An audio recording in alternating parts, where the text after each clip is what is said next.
A Florida sheriff has invited a homeowner who shot a would-be robber to attend a gun safety course to, quote, learn to shoot a lot better and, quote, save the taxpayers' money. Okay. This is raising some eyebrows. Yes, as it should. Mine included. Santa Rosa County Sheriff Bob Johnson, that's in Florida, made the comments during a news conference last Thursday regarding the arrest of a 32-year-old man who was breaking into houses in Pace, Florida, which is near Pensacola, there in the Panhandle. Now, multiple residents called 911 last Wednesday to report the break-ins, and deputies quickly set up a perimeter, according to Johnson. The suspect was jumping over fences and breaking into homes as deputies tried to catch him. Well, they're criminals, and that's the police's job. That's what they do. They try and they run them down. Johnson said, quote, we don't know which homeowner shot at him. I guess they think that they did something wrong, which they did not. If someone is breaking into your house, you are more than welcome to shoot at them in Santa Rosa County. We'd prefer you do that, actually. Wow. That's a pretty stark statement. That is coming from law enforcement. I get what he's saying. Oh, yeah. It saves them a problem. He added that the sheriff's office conducts a gun safety course every other Saturday. Well, that's more than important. Handy, yeah. He said, quote, if you take that, you'll shoot a lot better and hopefully you'll save the taxpayers' money. Well, you still got to deal with the dead guy. Yeah. Makes no sense. That's a weird way to put that. But. After the man was shot at, deputies eventually caught up to him, already inside another home. As they broke through a door he was trying to block, the man went headfirst through a window to escape, cutting himself in the glass. Wow. He's not real bright. No, that's why he's a criminal. That's right. The man has a record stretching back to when he was 13, Johnson said. He had spent more than 6 years in prison and had active felony warrants for his arrest at the time of his capture. Now, all right, now hold up. If he spent more than 6 years in prison and had active felony warrants, why weren't they going to get the guy? Yeah. He's being held on a $157,500 bond. He faces multiple charges, records, blah, blah, blah. He just can't seem to get the picture that crime does not pay. Okay, I get it. That guy, that's a correct statement. Right. I'm no expert in criminal justice by any stretch of the imagination.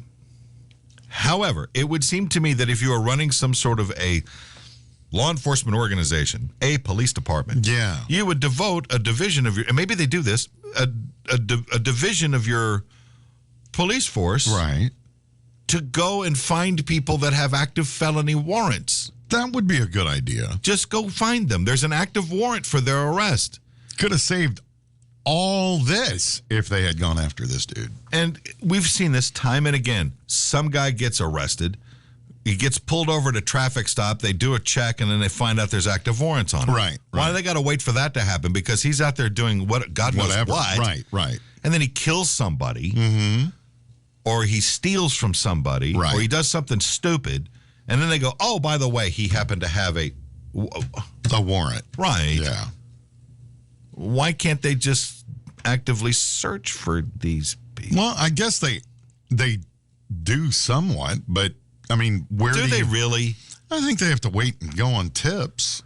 I mean, unless they know, kind of where they hang out, I would assume. Most of these cats that have active warrants, A, not very bright, B, well, yeah, they're going to be hanging around the area anyway, and eventually they'll find him. Yeah. But instead they wait for him to break into houses. Or to commit a crime. Or do something that's going to get... It just seems to me sort of counterproductive to turn around to Joe taxpayer and say, you shoot him. Yeah, right. Well, you do it. I don't really want to, but I will if I have to, but that's not my job. How is that saving taxpayer money? Do I get paid to shoot him? Right. No, that would cost the taxpayers.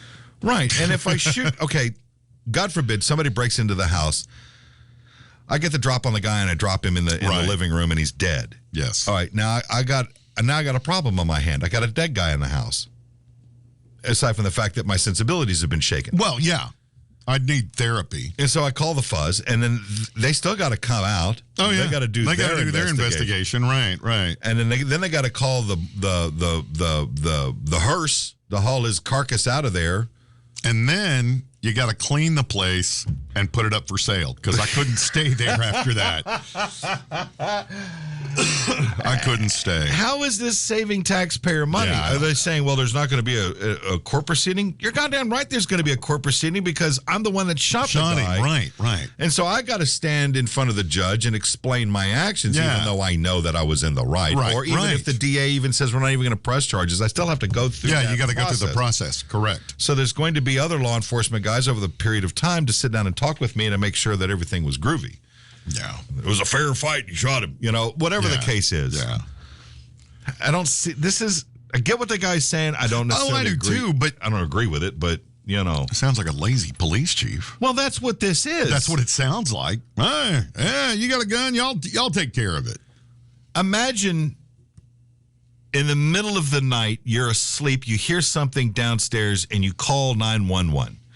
And you say, there's somebody in my home. And you're whispering on the phone because you don't want to run the guy off. I need you to send the police over. There's a guy in the house. And the dispatcher goes, yeah, go ahead and shoot him. Yeah, just shoot him. Yeah. We'll come by after a while. Call him when it's... Yeah, right. Call us when he's dead. Yeah, call us back after you've taken care of it, and we'll take care of it from there. What the... No! And I called the police because I thought there was somebody in my house. Yeah. They told me to stay in the bedroom until the cops got there. Lay low, dude. They were like, stay in your room. And then I opened the window, and they were in the backyard, and they went, hey, come on down. I said, okay. Okay. And I was still on the phone. I think I said to the lady, can I take my baseball bat? It was before I had my license for a gun. Right.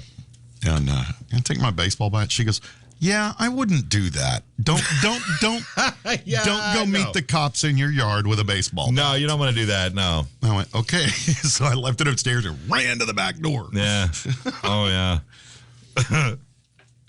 No, they came. They didn't tell me to shoot him. They were like, stay in your bedroom. We'll be right there. And they were. Yeah. A couple of summers ago, in my front yard, nighttime, as it was, Friday night, Saturday night, whatever it was. Right. A butt and a beer. Yeah. Just taking a look at the world for a minute, getting out of the house for a little while. And there was a guy on the sidewalk running. I didn't think anything of it. He's running. I don't know if he was out for a jog or if he was trying to catch a bus. I don't know what the hell he was doing. It's none of my business. Yeah. He ran right by me. And about 30 seconds later, a police officer rolls by. Oh! And he stops and he goes, hey, did you see a guy in red shorts come running through here? And I went, yeah, he went that way. And he says, if he comes back, grab him. I don't work for you. Yeah, right. It's not my job. Spill my beer. What the hell? I'm busy over here. This is my job protecting to serve my ass. I will stop him if this beer is empty and this cigarette is finished. Otherwise, he's on his way. He's not coming back through here. No, he's not going to come back. It's not my job to stop him. Is he running in circles around the block? I don't know what he's doing. I don't know anything about the guy. And then he took off. And then I was out there for probably another 10 minutes. Nothing ever came back. Not that I was going to stop the guy. Right. Maybe trip him. But see. Oh, you're clumsy. You have to be careful. You think about that kind of shit, and you have to be careful because this has happened. John Q. Public standing out in his driveway having a beer and a smoke, and some guy comes running by there, and the cop told you to trip him or stop him or whatever, and you do, and he face plants down onto the street, and he breaks his nose and probably like 5 bones in his face. Yeah. Then you get sued. Then you get sued by him or his family. And the police go, hey. And you say, hey, the cop told me to. He told me to. And they go, we didn't tell you shit. Yeah. This is why I have a problem with trusting legal authority like this. I mean, look, I get being a cop is a tough job. Oh, it is, yeah.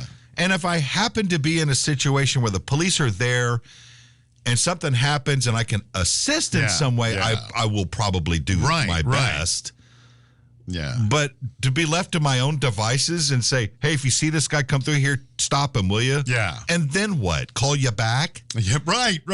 Hey, I found him. And you call the 911 and they got go, him what? duct taped to a tree. Y'all can come get him. Right. And it's not like the dispatchers are going to be hip to what's going on either. Right. And the next thing you know, there's like 9 police officers over there and they think you're the bad guy. Right. Because we know how all that works. Yeah. Oh, God.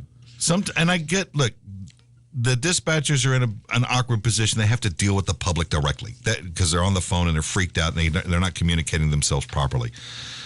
But sometimes the things that will come out of a dispatcher's mouth is the funniest and most out of touch shit. Oh, yeah.